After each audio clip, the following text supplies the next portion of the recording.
Hello friends, welcome to UPSC and judicial exam preparation. आज हम discuss करने जा रहे हैं सेक्शन 25 से लेकर सेक्शन 31 तक का पार्ट इंडियन एविडेंस एक्ट 1872 से। चलिए सबसे पहले हम देखते हैं कि सेक्शन 25 हमें क्या बताता है। जैसा कि आप सभी जानते हैं, ये सेक्शन के अंतर्गत यहाँ हम 25 जो है ये चैप्टर 2 रिलेवेंसी ऑफ फैक्ट से रिलेटेड है, जहां पे इन सभी सेक्शंस में हम ये पढ़ेंगे कि कौन कौन से एविडेंस कोर्ट में रिलेवेंट होंगे। इससे पहले भी हमने इस चैप्टर के अदर सेक्शंस कवर किए अपने पिछले वीडियो में। आज हम इसका नेक्स्ट पार्ट कवर करने जा रहे हैं।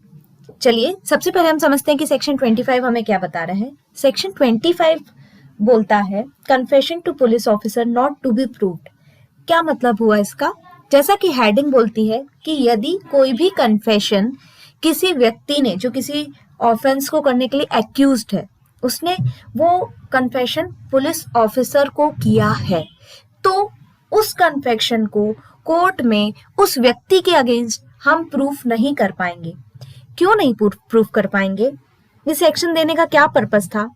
तो जैसे कि आप जानते हैं कि जब भी व्यक्ति को पुलिस कस्टडी में रखा जाता है तो उसे बहुत सारा मेंटल टॉर्चर किया जाता है और बार बार वही सवाल पूछ के उससे पुलिस इन्वेस्टिगेशन के दौरान कोशिश करती है कि उसको और फैक्ट्स मिल जाए। उसके लिए उसको बहुत मेंटल टॉर्चर किया जाता है।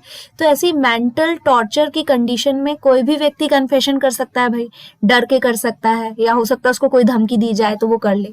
इसलिए यहाँ पे सेक्शन 25 दिया गया है, जो एक तरीके से एक्यूज को एक सेफ्टी देता है। यदि उसने डर के पुलिस ऑफिसर से डर के कारण कुछ कन्फेशन कर भी लिया है तो वो उसके अगेंस्ट कोर्ट में प्रूफ नहीं किया जाएगा। ये बहुत ही इंपॉर्टेंट है। नेक्स्ट सेक्शन है, आई होप सेक्शन 25 आप सबको समझ में आ गया होगा। नेक्स्ट सेक्शन है confession by accused while in custody of police not to be proved against him. अब देखिए, हमने सेक्शन 25 में पढ़ा है कि यदि हम पुलिस ऑफिसर को कन्फेशन करते हैं तो उसे हम कोर्ट में प्रूफ नहीं कर सकते। यहाँ सेक्शन 25 हमें क्या बताता है कि यदि हम पुलिस ऑफिसर की कस्टडी में कोई भी कन्फेशन किसी भी व्यक्ति को करते हैं तो वो भी प्रूफ नहीं किया जा सकता। अब देखिए, कस्टडी से हम क्या समझेंगे? तो एक पुलिस कस्टडी काफी वाइड टर्म होती है। जब व्यक्ति पुलिस कस्टडी में कब कहा जाएगा, जैसे देखिए किसी व्यक्ति को जेल में डाला, पुलिस स्टेशन में, वो पुलिस कस्टडी में, अब उसको यदि कोर्ट तक लेके जा रहे हैं पुलिस के द्वारा गाड़ी में, तब भी वो व्यक्ति पुलिस कस्टडी में है। तो हमें यहाँ ये ध्यान देना है कि पुलिस कस्टडी एक वाइड टर्म है। अगर किसी को नजरबंद भी करके पुलिस रख रही है तो भी वो व्यक्ति पुलिस कस्टडी में कहलाता है। तो पुलिस कस्टडी के अंतर्गत बहुत सारी स्थितियां आती हैं। तो अगर कोई भी व्यक्ति पुलिस कस्टडी में है और उस पुलिस कस्टडी में रहने के दौरान वो कन्फेशन कर रहा है, पुलिस ऑफिसर को ही नहीं, किसी व्यक्ति को भी, जैसे इसमें लिखा है no confession made by any person while he is in the custody of a police officer.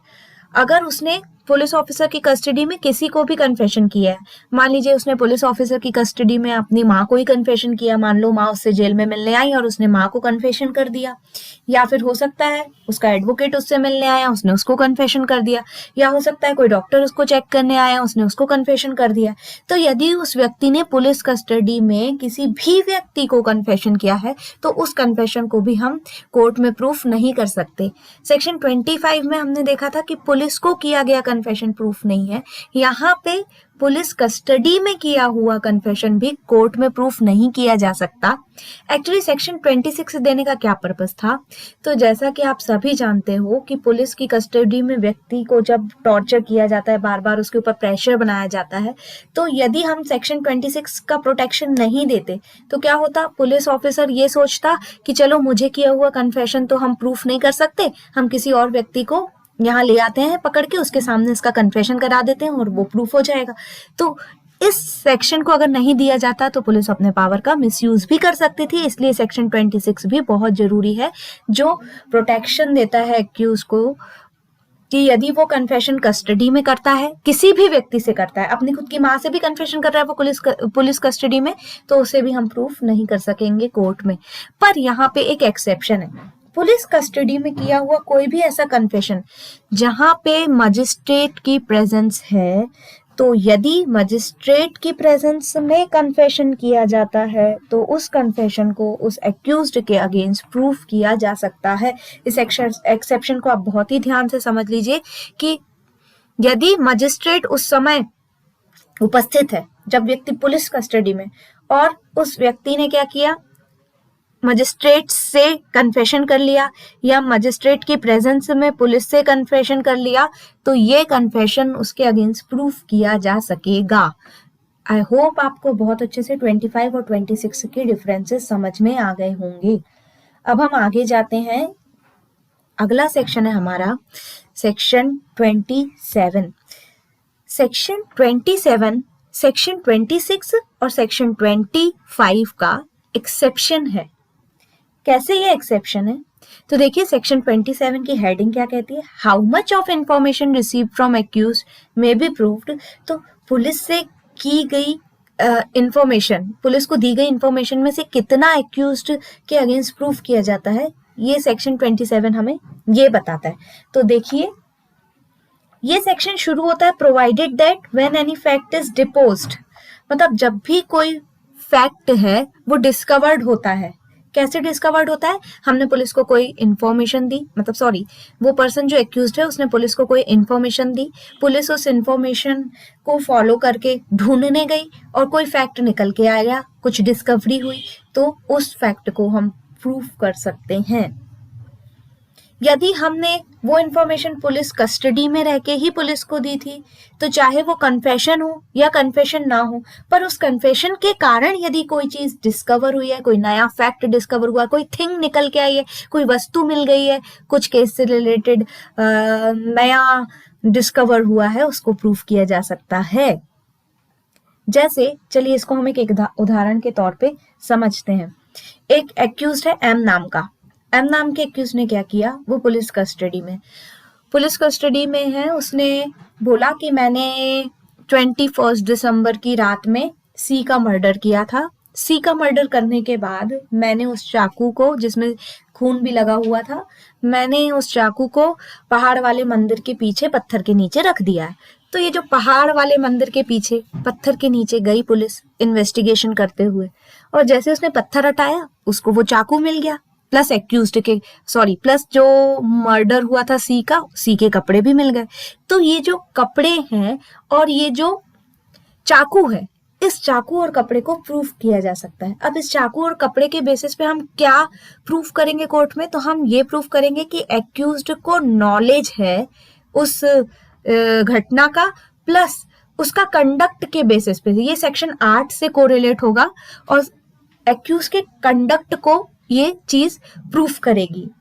पर हमें ये ध्यान देना है कि कन्फेशन में उसने जितनी भी बातें बताई थी उनमें से सिर्फ जो चीज डिस्कवर होके निकली है, जैसे कि वो चाकू और कपड़ा, उसी को प्रूफ्ड माना जाएगा। बाकी बातें जो एक्यूज्ड ने पुलिस कस्टडी में की है कन्फेशन के रूप में, वो अभी भी इररिलेवेंट होंगी।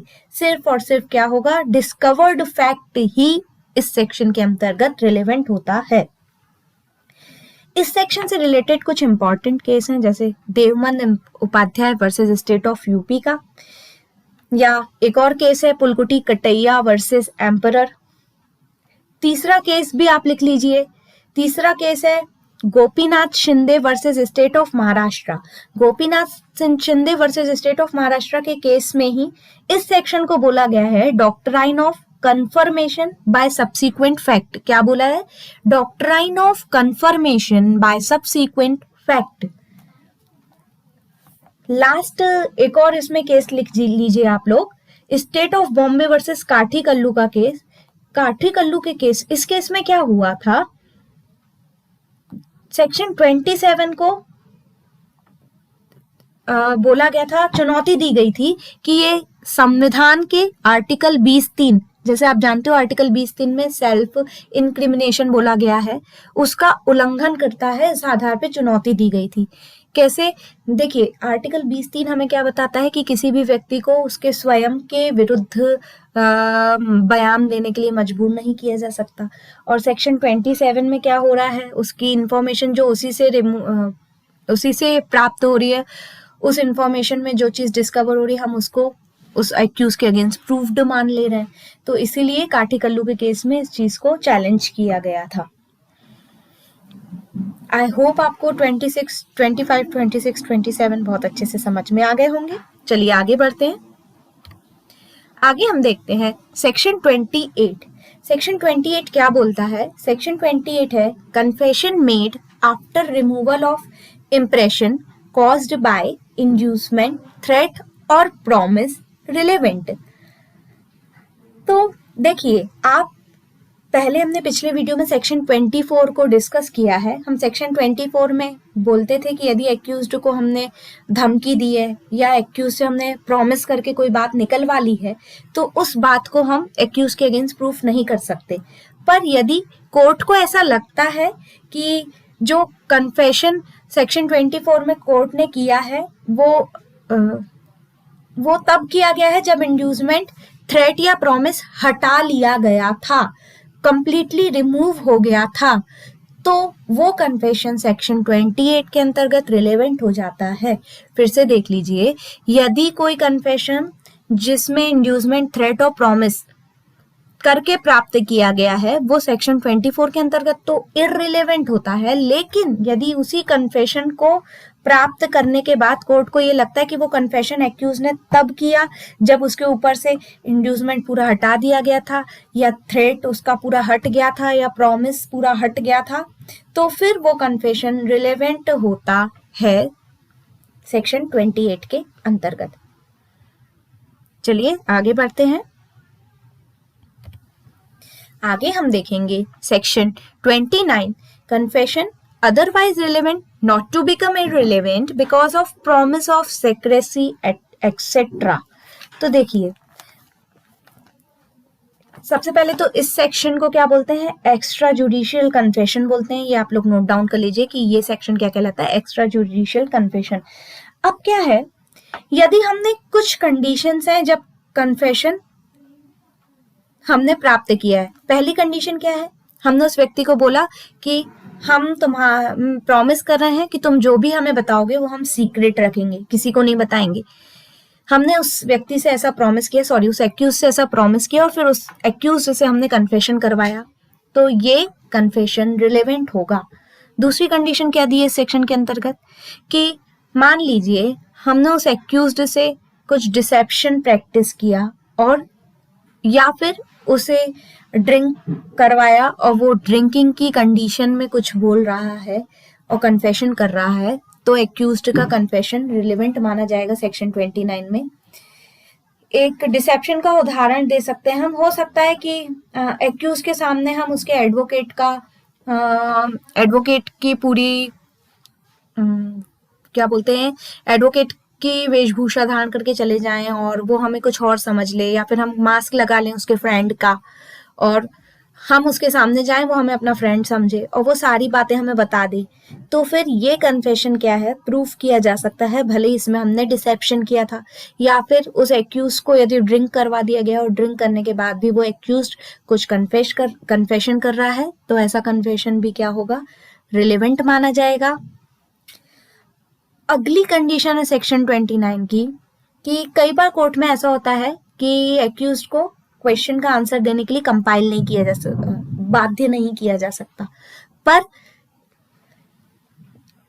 हमने उससे ऐसे क्वेश्चन पूछे जिसका आंसर देने के लिए हम बाध्य उसे नहीं कर सकते थे, पर उसको हमने ये नहीं बताया कि तुम ये इसका आंसर करने के लिए बाध्य नहीं हो, और इस गलतफहमी में कि वो उस क्वेश्चन का आंसर करने के लिए बाउंडेड है, बाध्य है, उस पर्सन ने क्या किया, आंसर कर दिया और आंसर में उसने कन्फेशन कर लिया है, तो ऐसा कन्फेशन भी क्या होगा, रिलेवेंट होगा। अब कोई भी ऐसा कन्फेशन, चाहे हमने उससे क्वेश्चन के फॉर्म में पूछा था या उसने क्वेश्चन के फॉर्म में किया है, या फिर कोई ऐसा कन्फेशन था जिसके पहले हमें उसे वार्निंग देनी चाहिए थी पर हमने उसको वार्निंग ही नहीं दी कि तुम ऐसा कन्फेशन करने के लिए बाउंडेड नहीं, और उसने कन्फेशन कर लिया है, तो ये भी सेक्शन 29 के अंतर्गत रिलेवेंट होगा। और इन सारी कंडीशन में एक्यूज्ड से जो कन्फेशन लिया गया है ये हम उसके अगेंस्ट कोर्ट में प्रूफ कर सकेंगे। बहुत ही इंपॉर्टेंट है सेक्शन 29। सेक्शन 29 में देखिए आप सभी कितनी कंडीशन है। तो सेक्शन 29 में देखिए फर्स्ट, सेकंड, थर्ड,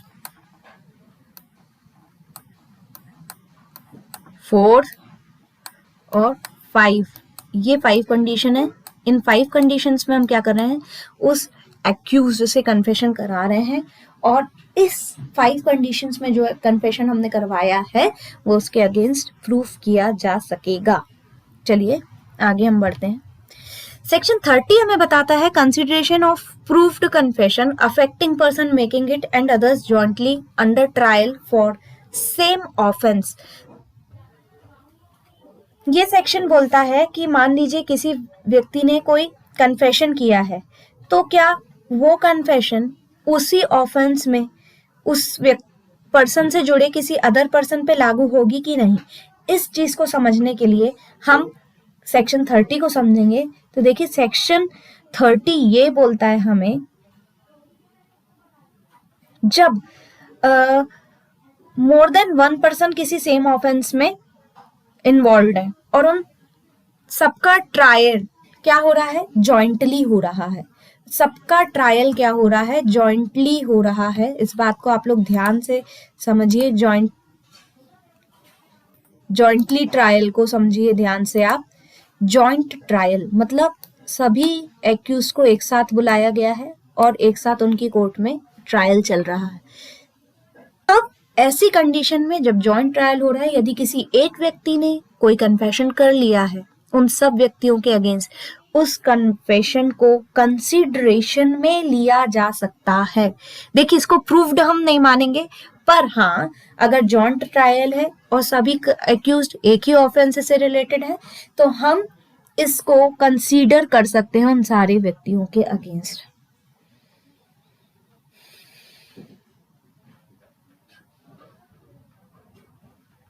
अब यदि यहां पे जॉइंट ट्रायल नहीं होता, अलग अलग ट्रायल होता, तो ये बात लागू नहीं होती। एक व्यक्ति के द्वारा किया गया कन्फेशन सबके अगेंस्ट नहीं लिया जाता। इसका इलस्ट्रेशन हम समझते हैं। इलस्ट्रेशन बोलता है ए और बी का जॉइंट ट्रायल किया जा रहा है सी का मर्डर करने के लिए। अब यहाँ पे प्रूफ किया गया कि यहाँ पे प्रूफ में ए ने कहा बी और मैंने सी का मर्डर किया है, तो क्योंकि बी, ए और बी दोनों का जॉइंट ट्रायल किया जा रहा है इसलिए कोर्ट इस फैक्ट को कंसीडर कर सकता है बी के अगेंस्ट भी। लेकिन अगला इलस्ट्रेशन हमें क्या बोलता है, ए का ट्रायल चल रहा है काय के लिए, सी के मर्डर के लिए। अब यहाँ पे एविडेंस है जिनसे ये समझ में आ रहा है कि ए और बी ने सी का मर्डर किया। बी ने कहा अपने ट्रायल के दौरान कि ए और मैंने सी का मर्डर किया है, पर क्योंकि इन दोनों का जॉइंट ट्रायल नहीं हो रहा है, नॉट बीइंग जॉइंटली ट्राइड, इसलिए हम बी के सेंटेंस को ए के अगेंस्ट कंसीडर नहीं करेंगे। एक फेमस केस भी है सेक्शन से रिलेटेड, वो है Kashmira Singh versus state of MP का, जो काफी इंपॉर्टेंट है। आगे अपन चलते हैं, लास्ट सेक्शन देखते हैं, section 31 admissions not conclusive proof but may stop. Section 31 बोलता है कि जो एडमिशंस हैं वो कंक्लूसिव प्रूफ नहीं होते बट स्टॉपल का काम करते हैं। दैट मीन्स कि यदि किसी व्यक्ति ने कुछ एडमिट कर लिया है कोर्ट में तो हम ये नहीं मानते हैं कि ये कंक्लूसिव प्रूफ है, अब इसको हम डिसप्रूव करने के लिए कोई एविडेंस नहीं देंगे किसी पार्टी को, या फिर ये तो बिल्कुल पूरा प्रूव्ड ही हो चुका है, ये हम नहीं समझेंगे। लेकिन एक तरीके से जब कोई व्यक्ति कोर्ट में एडमिशन करता है तो ये एज ए स्टॉपल ऑपरेट होता है। स्टॉपल क्या होगा ये हम सेक्शन 115 में समझेंगे आगे जाके। स्टॉपल ये होता है कि यदि हमने किसी बात को करने का कोई प्रॉमिस कर दिया है या किसी बात को करने के लिए हमने एक पार्टी ने दूसरी पार्टी को डिक्लेरेशन या फिर अपने किसी एक्ट या फिर ओमिशन के द्वारा किसी फैक्ट पे बिलीव कर दिया है, तो और दूसरी पार्टी ने उसके इस डिक्लेरेशन एक्ट या ओमिशन पे बिलीव करके कोई काम आगे तक कर लिया है, तो हम पहली पार्टी को उसके डिक्लेरेशन एक्ट या ओमिशन से पलटने नहीं देते। उसी प्रकार से यदि किसी व्यक्ति ने एडमिशन कर लिया है तो हम इसे कॉन्क्लूसिव प्रूफ तो नहीं मानेंगे, मतलब इसके अगर कुछ बाद में फैक्ट आते निकल के तो हम उनको एविडेंस को स्वीकार करेंगे और प्रूफ करने देंगे, लेकिन ये admission as a estoppel work करेगा। स्टॉपल का आगे हम बहुत डीप में डिस्कस करेंगे, तो आपको बहुत अच्छे से समझ में आ गया होगा। आई होप आपको सेक्शन 25 से सेक्शन 31 तक बहुत अच्छे से समझ में आ गया होगा। यदि आपको कुछ भी समझ में नहीं आया तो आप कमेंट सेक्शन में लिख के पूछ सकते हैं। Thanks for watching.